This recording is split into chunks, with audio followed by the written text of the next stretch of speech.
Om Bhurabhuvah Swaha Tatsaviturvarenyam Bhargo Devasya Dhimahi Dhiyo Yo Nah Prachodayat. So in my third video, I will describe how does a Jivan Mukta carry on with his normal day-to-day life.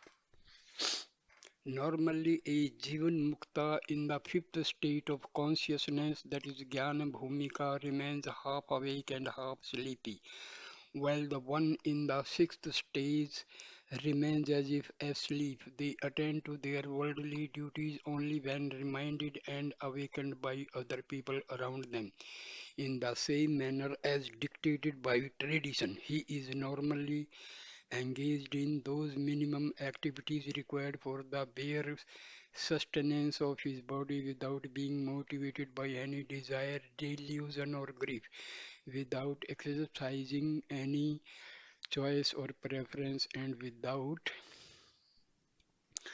judging or bothering about whether an action is good or bad, favorable or unfavorable, as all actions, obligatory or otherwise, have dropped off by themselves in respect of a person of enlightenment. He never does any activity, nor does he ever talk, though to the onlookers it appears as if he is performing some act or is talking. This is because he has no ego or sense of doership and has no body sense. Also, in his books, has narrated that once Gautam Buddha, after having traveled miles from village to village for the propagation of Dhamma, ultimate law of truth, and having delivered sermons for more than about 30 to 40 years, told his favorite disciple Ananda, Ananda, believe me when I say that in all these years I have never walked a single step nor have I talked a single word. Such Jivan Muktas completely alienate themselves from the body, and for them the activity, if any, is done by the body and not by themselves, who are of the form of pure consciousness. A common man engaged in worldly activities, even while eating, is engaged in various thoughts about his office, profession, business, or family matters, and so he never fully enjoys his eating. The same is the case when he sleeps or travels or talks, as while engaged in these activities he is distracted by other worldly thoughts. In contrast, while Jivan Mukta sleeps, it is with full enjoyment without any other thought. Similarly, he does with full relish any other task like talking, eating, etc., as he is bereft of all distracting thoughts of the world. Actually, a Jivan Mukta is a master idler who feels vexed even with the functioning of opening and closing of the eyelids. Self-realization makes even the best speaker seem mute, an intelligent man appear dull, and the most active and dynamic person look lethargic. He has no thought of duty so far done or duty yet to be done. The only duty of every person is to know the self, and so no sense of duty done or yet to be done arises from a liberated person. He is not interested either in charitable acts or in meritorious deeds or in earning money or in enjoyment of desired objects or even in liberation. Even though a Jivan Mukta remains thoroughly inactive like a fallen dried leaf, he is made to act sometimes by the wind of totality, which runs the entire world without any volition of his own. Thus, while he performs certain acts without any desire or attachment, selflessly like a child, he continues to remain pure and is not tainted by the nature of the deed, sinful or meritorious. Now, what are the more practical characteristics of a Jivan Mukta? Number one, money and sex. When we come to the more practical, easily recognizable traits of a Jivan Mukta, sexual non-involvement and not earning accumulation of money play the most predominant role. For any reason whatsoever, whether for building an ashram or a temple, for running an orphanage or charitable school, earning money by lectures, discourses, initiations, mantra diksha, through donations, etc., or so called voluntary contributions will not be possible for a liberated saint who cannot indulge in such things. For a knower of the self, there is no world or society apart from himself which needs to be helped through various services. Even a person who has once heard of the beautiful self, which is pure consciousness, will never get attracted to the degrading sexual activities. One who is established in the non dual reality and strives for his liberation can never afford to indulge in amorous and sexual sports, having been won over by carnal lust and passion. Sadhana for liberation and sexual indulgence are incompatible and cannot go together. Second, power of now. Next in importance is his attitude towards past, present, and future. A common man's mind gets agitated by thinking of past events, memories of past sufferings, and insults as also of pleasant events both continue to haunt him and disturb his peace of mind. Similarly, even though he has no capacity for divining the future in advance, the mind continues to be perturbed by imagining and planning the future by projecting the past and is haunted by fear of insecurity, loss, etc. The past is past and there is no use ruminating over it as nothing can be undone now. The future is unknown. The present can never be caught because by the time you become aware of it, it becomes a thing of the past. So, a Jivan Mukta never thinks of the past, never bothers about the future, and remains a silent and choiceless witness to the present, accepting things as they come. This is the secret of his happiness, which is the result of remaining in the now at all time. Third, no reaction. Here lies the ultimate test of a Jivan Mukta. He does not react to any events or news or to any impetus from outside. However intense or immense may be the provocation. Whether feasted or tormented, he neither rejoices nor is angry as he sees his own self only in our hosts or tormentors. He does not react in the least whether he is adulated or vilified, looks at his own body as if it belongs to someone else, and all praise or censure pertains only to the body and not to the self. Third, he is never afraid of the impending and imminent death as he looks at the world and his own life as but a dream. Fourth, he is neither tempted by worldly objects nor attached to them if, as a result of past action, prarabdha, some objects of enjoyment seek him, he is neither pleased nor vexed at their presence. Fifth, rooted in the non-duality of the Brahma, he performs actions fearlessly. He is alike in joy and sorrow, hope and disappointment, as also in life and death. He never desires nor grieves, he neither rejects or nor accepts. All prosperity and calamities are predestined by the will of the Lord. So a Jivan Mukta is happy in both situations. When sense objects come before a Jivan Mukta, he never goes to the extreme of hating them like a yogi or On the other of hand, hankering after their enjoyment like a worldly person. He remains a mute, choiceless witness, neither grasping nor rejecting. It is the worldly man who wants to renounce the home and hearth and be rid of sorrows or sufferings, while a Jivan Mukta whose desires have been effaced does not experience any sorrow or misery in this world. 10th, while seeing, hearing, touching, smelling, eating, grasping, talking, or walking, a common man chooses only those objects which are to his liking and rejects those which he likes. A Jivan Mukta, while doing these very activities,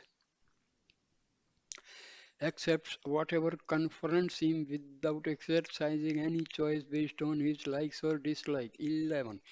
He exercises no compassion nor entertains any wish to harm anybody. He is without pride or humility. Nothing disturbs him, nothing surprises him. 12th, alone in the forest or out in the multitude of the world, an emperor in his own kingdom or a beggar begging for alms, winning or losing makes no difference to him. 13. Even when his servants, wives, sons, grandsons, and close relatives make fun of him and despise him, he remains undismayed and unmoved. 14. Even though a Jivan Mukta may appear to the onlooker as happy or unhappy with certain things, and pleased or displeased by certain events, in reality he is neither pleased nor unhappy at any time. Such marvelous traits of a Jivan Mukta can be understood only by other Jivan Muktas in similar state of consciousness. He does not bother whether the body falls down in death or it continues to live. He is so firmly set in his own being that he goes beyond the cycle of birth and death. Whether a pot continues to stay for years or immediately falls down and is destroyed, it matters not either way to the space inside the pot.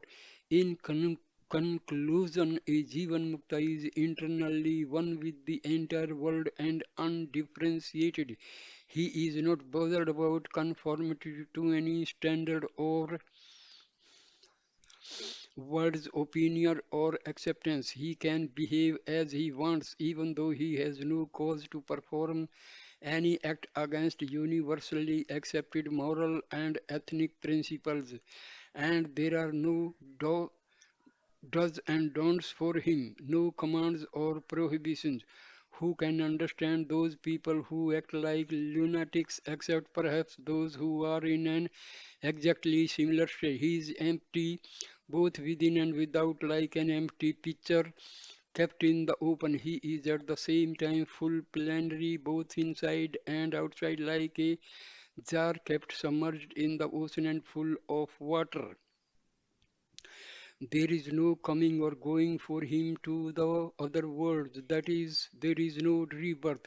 Immanent in the universe behind all the variegated and manifold forms is the Brahma, the supreme existence, and it is he that illumines the entire world like the sun. A knower of this reality becomes a Jivan Mukta. So lastly, what we have learned so far, that is sum up the previous talk. Who can talk of a Jivan Mukta or describe him? Seen from the point of view of ultimate reality, there can never be a single individual who can claim himself to be a Jivan Mukta. Only when the individuality which identifies itself with the body-mind mechanism is dissolved, liberation results. Jivan Mukti is a state appearing in the totality. The Ashtavakra Samhita says so long as there is I, there is only bondage. When the I has dissolved, there is liberation. As long as we feel hungry in a dream food has to be procured in order to appease that hunger in the dream. Till such time as the delusion of the world and bondage exists, there has to be liberation, and the state of Jivan Mukta is also relatively true. To summarize the main steps leading to the state of a Jivan Mukta, number one, leave off your identification with the body, Dehatma Bhava, and be convinced that you are not the body mind mechanism but pure consciousness. 2. Live always in the now, neither think of the past which has already happened, nor worry or have daydreams of the future. As the future is unknown, all thoughts of future are baseless imaginations of the mind. At this moment, you are happy. Extend this from moment to moment. Even when you have no cause for unhappiness, you become unhappy by either thinking of some unpleasant past events or imagining some fear of insecurity or calamity. 3. Accept the present and float with it. Do not swim either with or against the current. Just float and allow life to take you wherever it wants. Accept all happiness and just look at them as an uninvolved, choiceless, uncritical, pure witness. Do not exercise any judgment as to whether an event is good or bad, favorable or unfavorable, or whether to your liking or not. Fourth, leave off doership. To have a state of unconditional acceptance, it is essential that we surrender all the doership to the Supreme Being, that is the Self. Neither birth nor death, the two ends of life, is in our hands. Nobody has consulted our desires before we were born, nor does anyone give us any notice or choice before our death? Even breathing takes place on its own and we have no power to stop it. On the day it bids final goodbye to the body, how many people strive hard to achieve their ambitions in life with all qualifications and dexterity at their command, sparing no efforts, but ultimately they fail. Sudden calamities never even dreamed of overtakes us. All this proves that all actions are taking place in the totality according to a divine scheme, but we believe that we are the doers and thus attract the results of such actions, good or bad, to us. If only we surrender all the actions to that supreme divine will and rest content with the actual role of being a passive, choiceless, and silent instrument in the hands of the divine. The very divine grace will lead us to our goal. Fifth, do not react. Even if the entire universe were to collapse or get inundated with floods, do not react. Let no external impetus, however favorable or unfavorable, have any effect or elicit any response from you. This state can result only when the ideal that I am the body mind complex ceases to have a hold on you. In quantum physics, superconductors, that is, conductors whose heat energy is reduced to 0 degree absolute or minus 230.1 degrees Celsius, are considered as perfect as all the electrons are posited in such a perfect condition that no external force, say of a magnet, can penetrate into it. The stage when you become impervious to or invulnerable to any external forces like sufferings, sorrows, censor, or praise, etc. The polaric opposites lead you to perfection. So, this ends my third video. So, dear friends, please subscribe my channel, like my video, comment and share. Thank you. Thank you, dear. Thank you. Thank